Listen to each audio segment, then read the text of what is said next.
Welcome to Facts TV News, where everything is true. Teen charged for murder of mentally challenged man in Seaview Gardens. A 19-year-old was charged on Thursday with the murder of a man said to be of an unsound mind on Flower Street Pathway in Seaview Gardens, St. Andrew. The man who was shot and killed on Thursday, April 6, has been identified as 26-year-old Gregory Simmet, otherwise called Greg, who is from Yellow Sea Drive in the community. Charged with Simmet's murder is Ron Davis, otherwise called Dragon, a student also of a Seaview Gardens address. Residents had reported that Simmet was killed near Black Sea Drive. They say men from the area are in conflict with those from Yellow Sea Drive, where he lived. The residents admit that Simmet, being mentally challenged, strayed and was killed. It was reported that around 8:25 a.m., Simmet was sitting along the pathway when a gunman on foot pounced and opened fire, hitting him in the head. The men then escaped from the area. The police who were summoned found the body lying on the ground. The scene was processed and the body removed to the morgue. Police said 6 pence casings were found at the scene. Deputy Superintendent of Police in charge of operations in the St. Andrew South Division, Coleridge Minto, called on residents to come forward with information on other incidents to help investigators within the division make strong court cases. We want to appeal to persons who may have seen or witnessed anything other than the incident to share information with the police. Our detectives in the St. Andrew South Division are very relentless in pursuing and ensuring that they gather all the information to form proper case files so that we can have convictions in our court, DSP Minter said. Man in custody following gun seizure in Kingston. A man has been arrested following the seizure of a Glock pistol with a magazine containing 10 rounds of ammunition on Fitzgerald Avenue, Kingston on Saturday morning. The Hunts Bay police say about 1:10 a.m., a team was on mobile patrol in the area when a man was seen standing in the dark. On seeing the service vehicle, he allegedly jumped over a wall into a yard. The police entered the premises and a search of the man and the area was conducted. The police said during the search, the firearm and ammunition was found in between 2 blocks. The man was taken into custody. Community conflict led to St. James double murder, says cop. One of 2 men killed by gunmen at a party in Dumfries, St. James Sunday morning was the intended target police investigations have uncovered. The 2 men have been identified as 33-year-old Adolphus Holder, otherwise called Goldball, from Dumfries, and Javadi Gordon, 22, from Johnson Hill in Salt March, Trelawney. The men were killed around 1:45 a.m. during a permitted event at the sports bar in Canaan, Dumfries.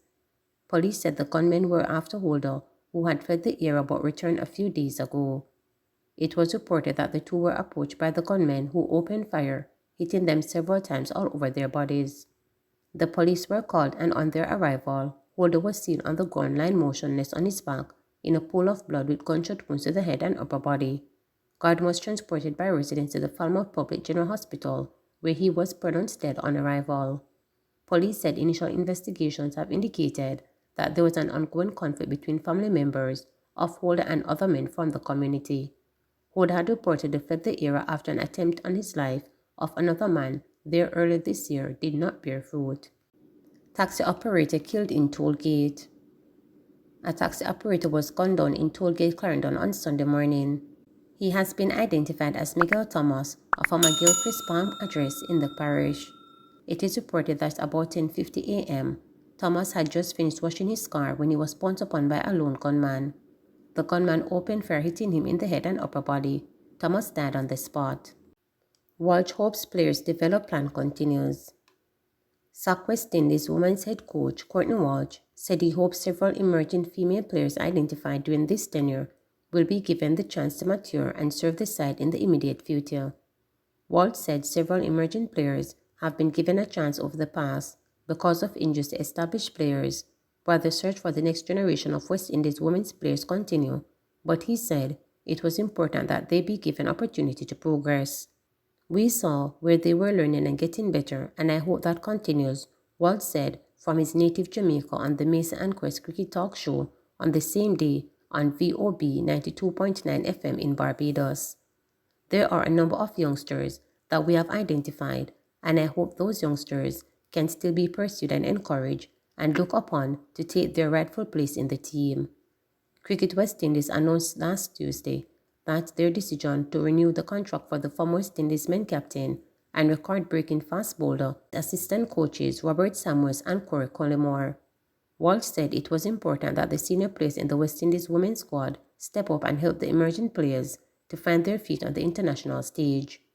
For the stalwarts who are still playing, it is hope that they can help to guide the process, because there were things that we started to put in place where people not only focus on their personal performances and try to improve, but also help those younger players to improve and understand what's going on and how to go about it, he said.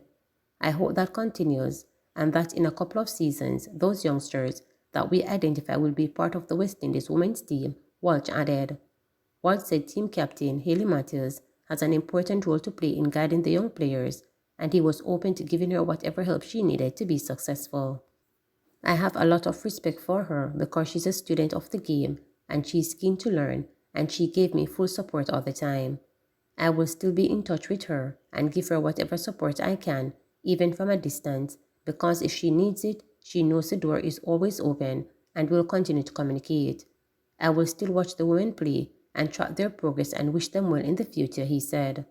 Walsh said one of the achievements of the squad under his guidance was that they never lost to a side rank below them, and he hoped that helped to motivate the players to work harder and improve.